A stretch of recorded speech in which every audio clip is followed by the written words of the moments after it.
Prussia, led astray by lying reports and perfidious maneuvers, such as are lavished by the English government, was daily assuming a more menacing attitude. The young court of Berlin, the Queen and the Prince Louis Ferdinand of Prussia, breathed fire into the councils of the king and set every head in Germany aglow. The beautiful Queen of Prussia, dressed in the uniform of the regiment which bore her name, used often to parade on horseback at its head, stimulating the enthusiasm of the troops. Prince Louis of Prussia, young, ardent, but inexperienced, was the leader of a large number of young officers who, intoxicated with the remembrance of the great Frederick, and burning to measure themselves with the French, clamored aloud for war. They used to go and sharpen their swords on the steps of the French embassy and broke the windows of the Prussian ministers whom they thought favorably disposed towards our country. Berlin was in a real state of delirium.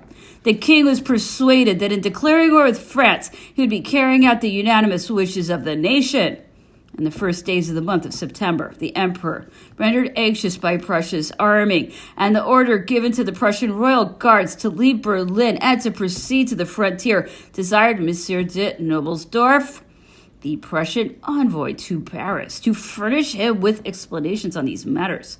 Monsieur de Noblesdorff, faithful to the system which had been adopted by the coalition, denied the arming and stated that this piece of news was only the result of the action of the enemies of France and Prussia, who were jealous of the cordial understanding which existed between the two countries. Napoleon might have been lulled by so positive a denial, which of course had no other object in view, but on the 1st of the following October, a note from Monsieur de Noblesdorff destroyed all illusions he may have entertained. This note contained 3 injunctions. The first, and most important of which, was formulated as follows. The king expects that the French troops whose presence in Germany is totally unjustifiable shall immediately and without any exception recross the Rhine, beginning their march back on the day on which the king expects the emperor's reply, and continuing without interruption, etc., etc. The Prussian ambassador added that he had to insist with earnestness, such were his literal words, on a prompt reply, so that in any case it might reach the king's headquarters on the 8th of October. An ultimatum formulated in such arrogant terms was nothing less than a declaration of war. Napoleon, forced to take up the gauntlet, was anxious not to annihilate Prussia. He earnestly wished for peace, and peace would have been secured, and Prussia would have been saved if Fox had lived. The Prussian ministry was so anxious to commence hostilities that without awaiting the arrival of the Russian troops, it suddenly opened the campaign. The Prussian armies were in front of the French cantonments, provoking our soldiers with insults of every kind before our army corps had received any orders to march. The emperor left Saint-Cloud for Mayence on September 25th. He had sent his guard on in front and had left Paris some days previously, driving in relays of carriages. The major general had been ordered a fortnight previously to procure horses and to ask the king of Bavaria for some. Napoleon, fearing that his own, which had only been sent off on September the 11th, might not arrive in time. Napoleon entered Germany on October 1st and went to lunch with the Prince Primate at Aschaffenburg. He spent 2 days at Würzburg in the palace of the Grand Duke Ferdinand. The King of Württemberg paid the emperor a visit there to confer with him and to make certain statements which were of common interest. During his stay at Würzburg, Napoleon gave the necessary orders for establishing a great depot in his city. He repeated the orders he had already given and made fresh commands. Volumes would not suffice to describe the multitude of military and administrative measures which in his foresight he provided for every section of the army, the precautions which he took against even the most improbable hazards of war. Suffice it to say that not even the minutest detail was overlooked. Important successes were achieved in the first engagements, notably on the combat at Saalfeld, where the young Prince Louis of Prussia was the first victim of the war, which he had helped to kindle. The emperor ordered the major general to write in his name to the King of Prussia to express the sympathy which he felt for the sorrow which the news of the premature but glorious death of Prince Louis must have caused him. The rapidity of the march of our soldiers brought the emperor to Jena on October the 13th. These dates should be remembered. He mounted on horseback forthwith, wishing to make use of the rest of the day to examine the locality. And having concluded this investigation, he made arrangements for a battle which could be fought on the morrow. Part of the night was spent in widening a steep defile by which to convey pieces of artillery onto one of the heights which commanded the town of Jena, and which he had chosen as his point of attack. The emperor was present in person at this operation, and sometimes in his impatience he would snatch up a torch to light the engineers. Napoleon was on horseback giving his last orders before the break of day. Victory crowned his efforts, and before the end of the day, the Prussian army was completely routed. It was only in the night and on the following days that the immense results of this memorable encounter became known, when the emperor entered Jena in the evening, after having visited the field of battle with his accustomed solicitude, a pious duty in the fulfillment of which nothing was allowed to stand in his way. The whole extent of this great victory was not yet known. But in the night, General Rameau, Marshal Davout's aide-de-camp, arrived with the news of the victory that won the same day, a few leagues off by the Marshal, a victory which completed that of Jena, and which won for this intrepid warrior the warmest congratulations of the Emperor and the title of Duke of Auerstadt. Abandoned by Bernadotte, who, yielding to a deplorable feeling of rivalry, not only refused his urgent appeals for assistance, but left the battlefield on some pretext. Davout remained alone with the 3 divisions of his army corps in presence of the 2nd Prussian army, which exceeded the number of his soldiers by more than half. The King of Prussia and the first 2 generals of the great Prussian army, the Duke of Brunswick, commander, and Field Marshal Moellendorff, one of the comrades in arms of the great Frederick, were at the head of this army. Marshal Davout, in spite of his numerical inferiority, did not hesitate to oppose the enemy's passing. The marshal's tenacity, backed by the coolness and intrepidity of the Gudin, Friant, and Morin divisions, won him a complete victory. These splendid successes achieved before the arrival of the Russian troops had destroyed the Prussian military forces and thrown open the gates of Berlin to the French army.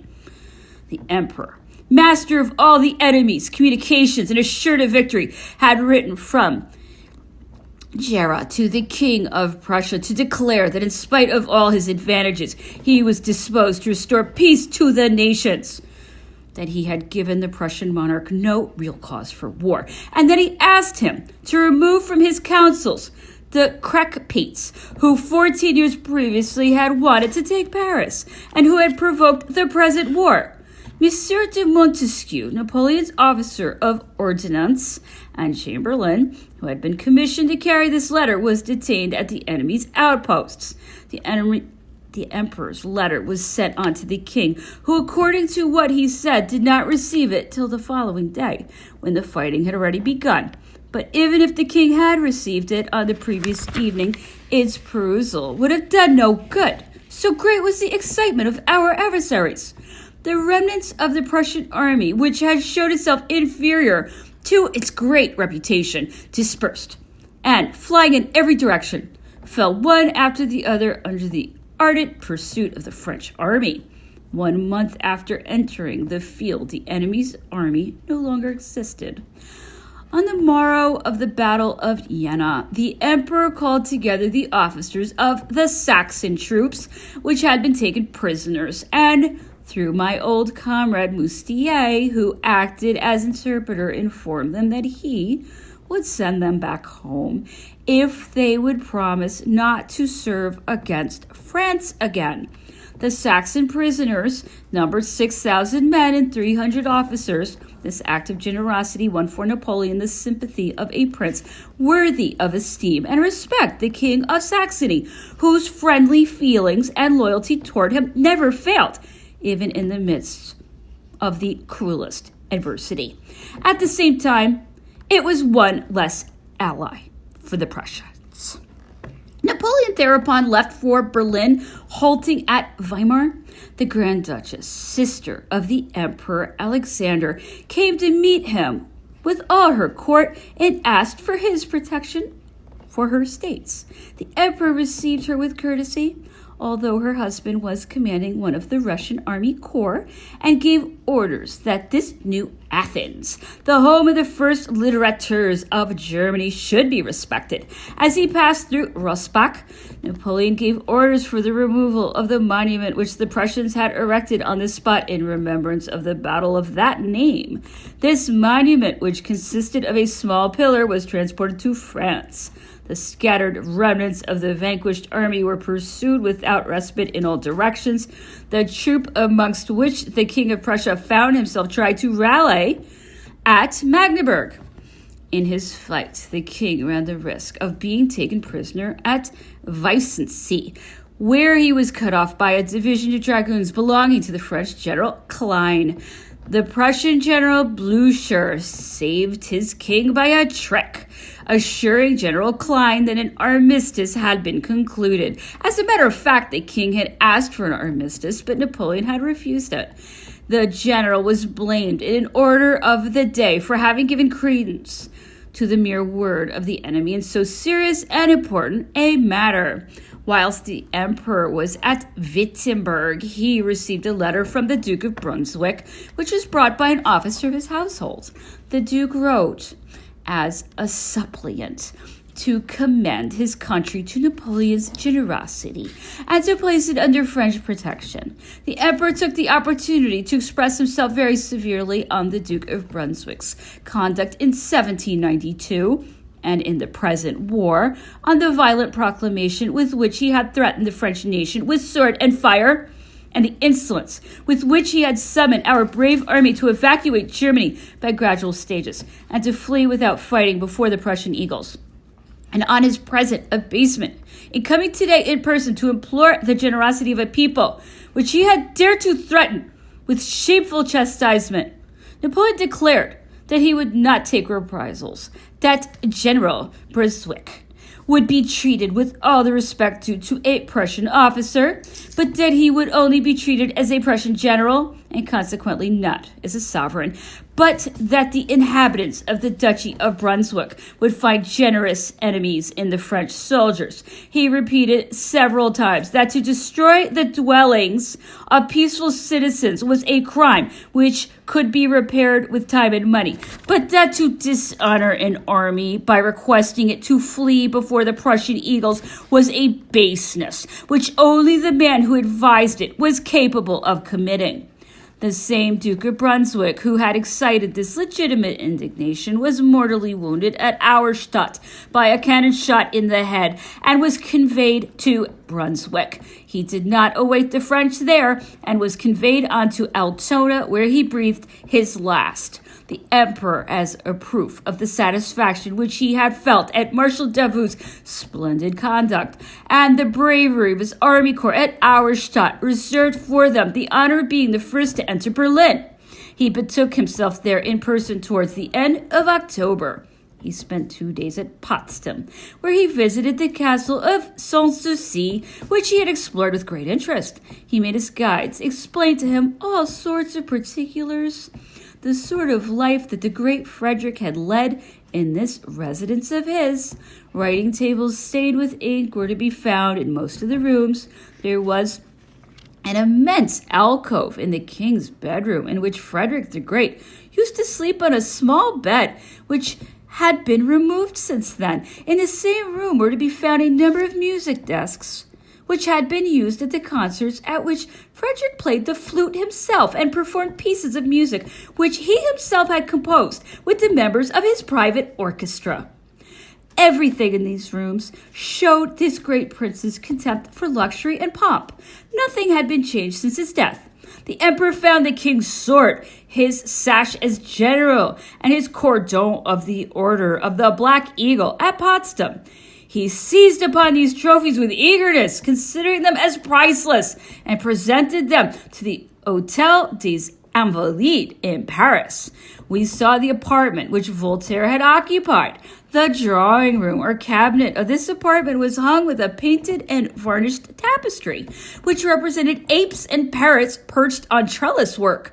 The governor of the castle told us that this was the same tapestry which had been there in Voltaire's time, and that the king had placed it in the French philosopher's rooms with malicious intention.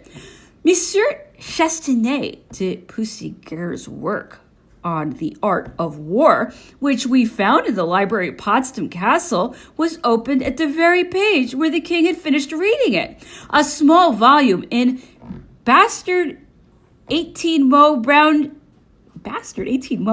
in red morocco, printed in Holland and marked with a P on the cover, as were all the other books in this library, was found lying on a small table. It was Montesquieu's work on the greatness and decline of the Romans, and each page of this book was covered with marginal notes in the writing of the great Frederick.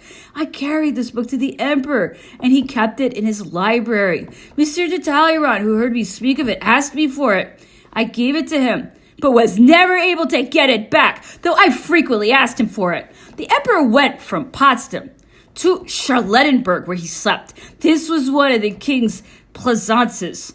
At about 1 league's distance from Berlin, he was received on his entry into this beautiful residence with music, which was such that one might have supposed that it was performed by buglers of numerous regiments of cavalry. As a matter of fact, this music was performed by one of those mechanical musical instruments which are so common in Germany. This mechanism was in this case placed in a gallery and was of extraordinary dimensions. The harbingers in attendance found in a drawer in the Queen's toilet table a voluminous memorandum from Dumouriez on the best ways of entering France. The emperor made a triumphal entry into Berlin, passing under the triumphal arch which adorns the Brandenburg Gate, accompanied by his marshals, aides-de-camp, and the imperial foot guards. He spent the best part of the month of November in the Prussian capital. He occupied the king's palace, or Schloss, which seemed an unfavorable omen for the future of Prussia, for Berlin was the only capital which Napoleon had conquered in which he stayed in the sovereign's residence. Napoleon's stay in Berlin was marked by respect toward the members of the royal family, by the act of clemency with which he dealt with Prince Hatzfeld, and by the famous decree on the Continental Blockade.